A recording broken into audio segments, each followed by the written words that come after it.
Hello, and thank you for joining Transplant Genomics at AAKP's National Patient Meeting. Today we'll be discussing advancements in monitoring your kidney health post-transplant. During our presentation, you'll hear from 3 speakers, starting with Leslie, followed up by Dana, and finally you'll hear a patient perspective by Wendy Freeman. Leslie will begin her presentation by discussing important distinctions between types of rejection found in kidney transplant. Leslie? Thank you for that introduction. I'm excited to be here to talk to you today. So let's start with talking about rejection. Now, rejection is a complication of transplant and is associated with an immune response from your body when it detects something foreign. This is similar to things like viruses or bacteria, and your body wants to destroy and attack it. Unfortunately, since your donor kidney doesn't have the same biomarkers as yourself, it too gets recognized as foreign and your body wants to attack it. In order for us to prevent rejection, it's important that you take your anti-rejection medications every day, and this is called immunosuppression. If you do develop rejection, you'll need treatment. So it's important to go to all of your regular checkups so your doctor can find and detect and treat rejection. There's a fine balance to utilizing immunosuppression. So too little anti-rejection medications may allow your body to develop rejection because we haven't blunted your immune response enough. However, if we give you too much anti-rejection medications, this can make you more susceptible to infection, certain types of cancers, or side effects, such as damage to your kidney. There are actually many different types of rejection. However, we're going to go over today 2 different types of acute rejection. Those are clinical acute rejection and subclinical acute rejection. Now, clinical acute rejection occurs in about 10 to 15% of kidney transplant recipients. And this data is from the first year post-transplant. However, there's still a risk for rejection even after the first year of transplant. So again, it's still very important for you to continue to see your doctor. In this instance, patients usually do have signs of kidney injury, which is a rise in your serum creatinine over your baseline. And this is identified on your labs by your clinician and is usually treated by increasing or changing anti-rejection medication. Now, subclinical acute rejection is different, and that it occurs in approximately 25% of patients in the first 2 years post-transplant, and this is from recent literature. And the main difference here is that a patient does not have signs of kidney injury when they're doing their labs, so their serum creatinine looks stable to the clinician, and they wouldn't have a real reason to suspect that this was occurring. There are some recent publications that we have that look at untreated subclinical acute rejection and have noted that there can be some significant complications associated with untreated subclinical rejection. The important difference is not only in terms of the changes in the serum creatinine between the two, but in terms of how much damage is occurring to your kidney is what we're going to talk about here. So for clinical acute rejection, the damage that has already occurred to your kidney is reflected in that elevation of the serum creatinine. So there's already been sufficient injury to show your clinician on your labs that your kidney isn't doing well. And this is referred to as clinical acute rejection. For subclinical acute rejection, this may actually occur silently because there's not actually enough damage to the graft to cause an elevation in your serum creatinine. And since it's silent, it's unable to be detected on the routine lab monitoring. It is also associated with worse outcomes and may lead to loss of your transplanted kidney. So we've talked about all this rejection. How common is it? Well, in a recent study published in 2018 in the American Journal of Transplant, this center looked at patients who had biopsies done at 3 months, 12 months, and 24 months. On the 3-month biopsy in patients who had stable serum creatinine, so who were appearing to do well, they found that 20% of those patients did have subclinical acute rejection, and that even at 12 months and 24 months after transplant, 25% of those patients had stable serum creatinine and subclinical acute rejection identified.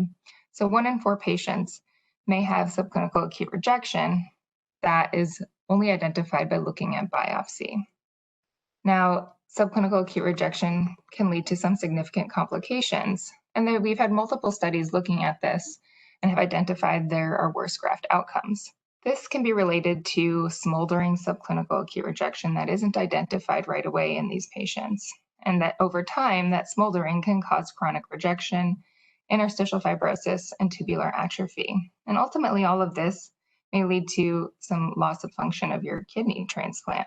Now, loss of time and worsening graft function can result in the need for dialysis or a future retransplant. So we've identified rejection, and more specifically, subclinical acute rejection. How can we find it if it's silent? Well, depending on where you were transplanted, certain institutions do what are called surveillance biopsies. Some are done at 3, 6, 12, or even up to 24 months after the transplant. And these are often determined by your center and can be different all over the country. They're done when a patient has stable serum creatinine and your physician isn't concerned that you actually have a problem with the kidney. In the past, these surveillance biopsies were the only way to detect subclinical acute rejection. And so we know that if 25% of patients have subclinical acute rejection on biopsy, that means there's 75% of patients who don't. And these patients likely don't need to have a biopsy because it will be negative. And biopsies do come with some challenges.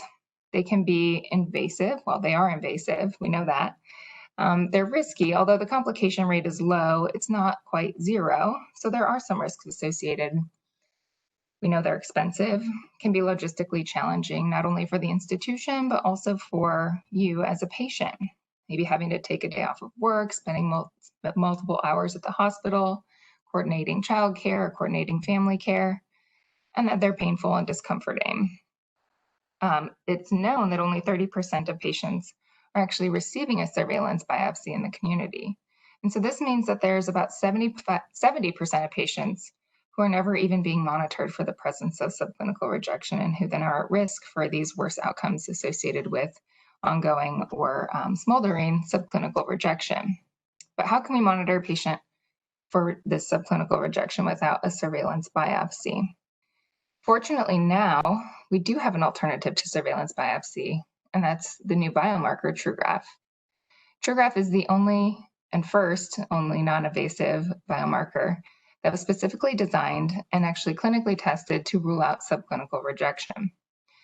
It's considerably less invasive and requires only 5 mL of blood to be drawn and can be done at the same time as your usual labs. TrueGraph now provides results to your physician and informs that your kidney is safe and free from subclinical acute rejection. And it also lets them know that the immunosuppression that they have you on is adequate and you're doing well.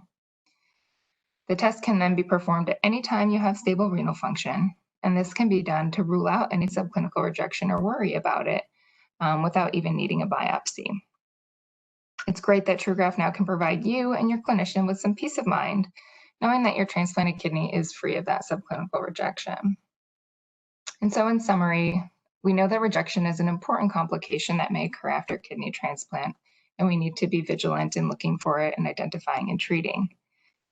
There are different types of rejection. We went over clinical acute and subclinical acute rejection, with the main differences being that clinical acute rejection usually indicates that there's already some significant damage that's occurred with that rise in serum creatinine. And subclinical acute rejection occurs even silently and doesn't inflict enough damage to the kidney to cause that rise in your serum creatinine. And while it's occurring silently, it's common. And 1 in 4 patients, or about 25% of them, have stable serum creatinine and have subclinical rejection occurring.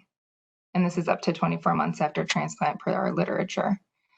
However, and if left undetected, subclinical acute rejection can lead to some significant damage and potential overall loss of the kidney transplant.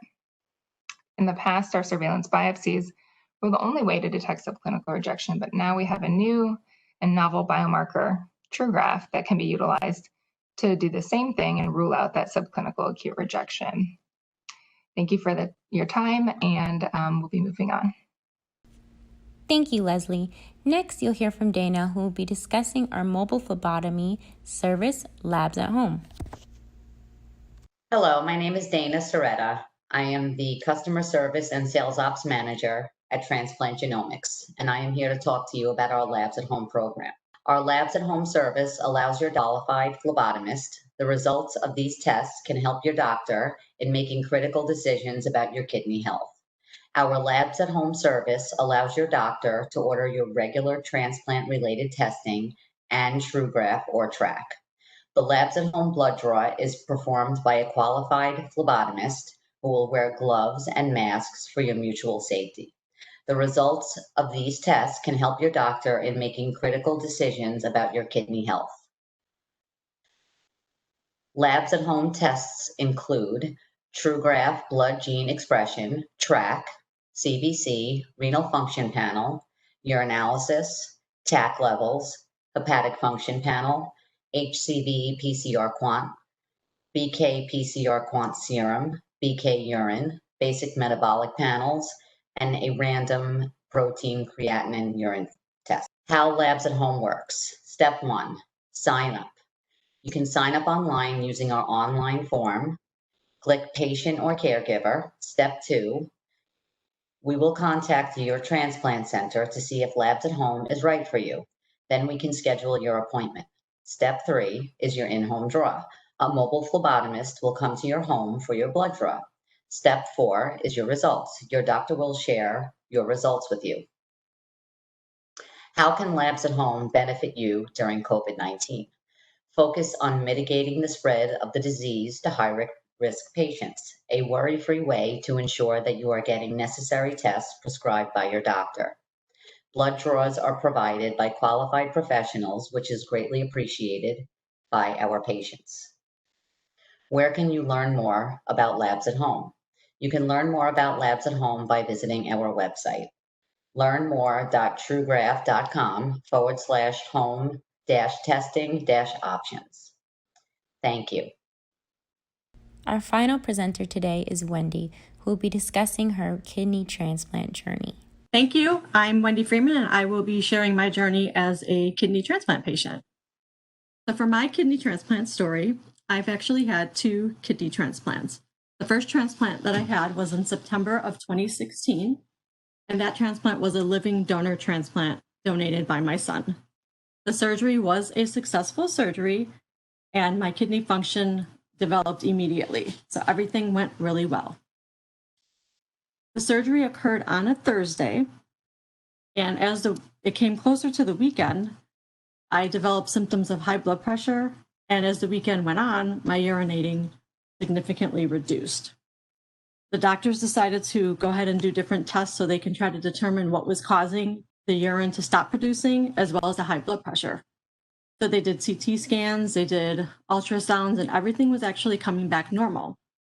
So by Monday morning, the team was getting together to do surgery. They decided that they would have to do an exploratory surgery to go in and look at the kidney to see what was actually going on, since they couldn't get any results from the testing that they were doing because everything was coming back as normal. So as they went in for the exploratory surgery, they did find blood clots on the kidney. So they removed the blood clots in hopes of saving the kidney. So they closed me back up. And as the day progressed, things did not go as planned. So then it became a mission to actually save my life instead of the kidney. So they had to do a nephrectomy and remove the kidney. Prior to the nephrectomy, they did actually have to put in a chest port and put me on emergency dialysis in order to get me stable enough to do that nephrectomy surgery. So after all of that, and as I went through my recovery, I actually was on hemodialysis for about 8 or 9 months. And then I was able to transition back to peritoneal dialysis while I waited for my next kidney transplant. So as I waited to get to my second transplant, I did receive 3 phone calls with potential donors, which would have been cadaver donors as well. I had to deny 2 of them due to risk of getting hepatitis from those 2 organs. So I denied those. And then the third call that I got, the transplant team had to actually deny me and tell me that they couldn't proceed because I was actually sick at the time and was on antibiotics. So now for the 4th call that I got, which was in October of 2018, everything was a go. The donor was actually a 52-year-old who had passed away from a stroke, and there was nothing wrong with the kidney as they, called me to give me the news. So on October 5th of 2018, I had my second kidney transplant. The surgery was successful. Now, a lot of times when people get a cadaver donor, the kidney can be sleepy and not function right away.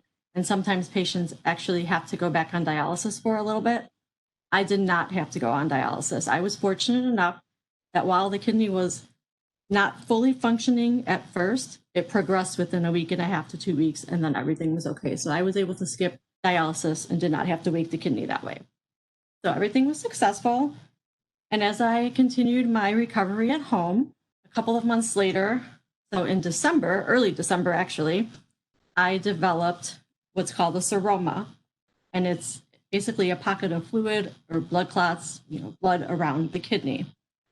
So with that developing, there was a potential fear that that transplant could actually fail. But I was lucky enough that we did an emergency surgery and the doctor was able to remove all of those clots as well as the seroma. And then I recovered from that. So that actually was successful as well. So typically after a kidney transplant, biopsies are performed to make sure that the kidney is still functioning and working as expected, as well as making sure there's no signs of rejection. So typically after a transplant, they'll do 3 or 4 biopsies within the first and second years, to test for that rejection. So in my case, the first one was supposed to be 3 months after my transplant, but due to the seroma removal as well as my past complications, the transplant team decided that we were going to avoid the biopsy. So at one of my appointments, one of the doctors had mentioned this TrueGraph test. And the TrueGraph test basically gives you like a true, false, or favorable, unfavorable results. And it's a blood test that would actually help determine if there is a potential that your kidney could be rejecting, and it would suggest a biopsy or not. So since this test was available, I was able to skip the biopsy and not have to worry about going through, additional complications or potential complications due to the blood thinners that I now take. So the first test that we did was actually favorable, produced favorable results. So we were comfortable with that. And my lab works also was in line with that. However, about 6 months after the transplant, my lab started to change a little bit. So what my doctor had done was started to monitor me more frequently. They did make some adjustments to my medications. And through all of that, I actually felt fine initially. So the results just came from my lab. So I didn't feel sick until about a few weeks later into it. I just basically felt a little bit tired and worn out. I kind of just brushed it off to, being tired from life and work. So I really did not feel sick at all. So we decided to repeat the TrueGraph test about 3 months after the initial one. And this time the results had produced unfavorable results, so suggesting that we should proceed with the biopsy to see what is going on. So I have always had a fear about biopsies because I had done some of my own research. And one of the things that potentially could happen with the biopsy, because it's an invasive procedure, is there's a risk of losing the transplanted kidney. So that was one of my fears. And another complication that I potentially could have is because of the blood thinners that I'm on. So anytime there's an invasive procedure, it takes weeks or months to get your lab results back to normal and get the blood thinners adjusted back to where they need to be. And then you also have the risk of bleeding or the risk of clotting. So those are some big risks and fears that I've had with, a biopsy being challenging. So since I did have to have this biopsy based on the TrueGraph results as well as my labs, the team decided that we were going to go ahead and schedule that. So we scheduled the biopsy. And actually a few days before the biopsy, I happened to be on vacation and I started to not feel well. So by the time I got home, which was the night before my scheduled biopsy, I wasn't feeling well. And I had to call the transplant team because I started to spike a fever. So what happened is I kept my scheduled biopsy, and the transplant team had told me to come in early so they can see what's going on and kind of examine me. So I went in early, I started doing some lab work, and it ended up being that I actually got a blood infection. We still don't know how I got the blood infection or what caused it, but we decided, since I was sick and since my labs had been off, as well as the TrueGraph results, we we're going to proceed with the biopsy as well. So we went ahead and proceeded with the biopsy. I actually ended up staying a week in the hospital because of the blood infection. And since I was in the hospital, I was right there with my team. So when they received the biopsy results, it actually showed that there was borderline rejection. So by being in the hospital with the team there, we were able to adjust my medications and take care of everything with the team there. So an option to avoiding biopsies has helped me because it makes me feel a little bit more secure in my treatment, and because of the fears that I've had. I've always had that fear that I don't want to lose my kidney. It took so long to get one that I don't want to lose it. Plus, I've lost one already that I didn't want to have, to go through all of that again. So learning about TrueGraf, as I had mentioned, it was discussed at one of my appointments, and it was just an option that works well for me. It helps me protect the kidney. I don't have to, have all of the regularly scheduled biopsies. So I'm 100% on board with taking any risks to keep the kidney safe. And I also feel like I'm more in control of my own health.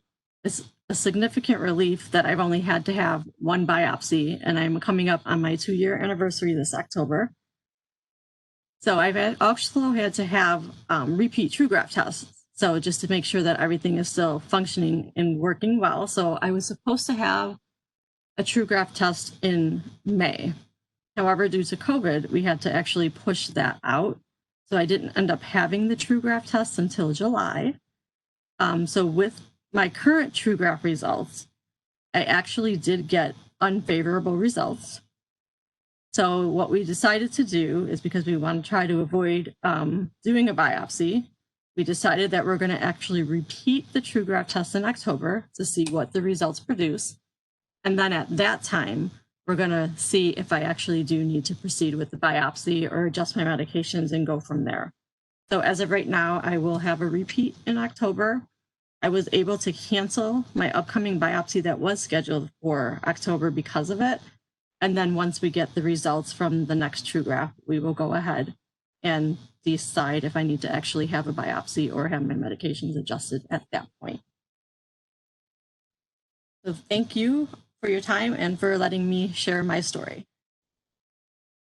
Thank you all for joining our presentation today with AAKP at their National Patient Meeting. You can learn more about transplant genomics and TrueGraf by visiting us at www.truegraf.com. Thank you and have a great rest of your day.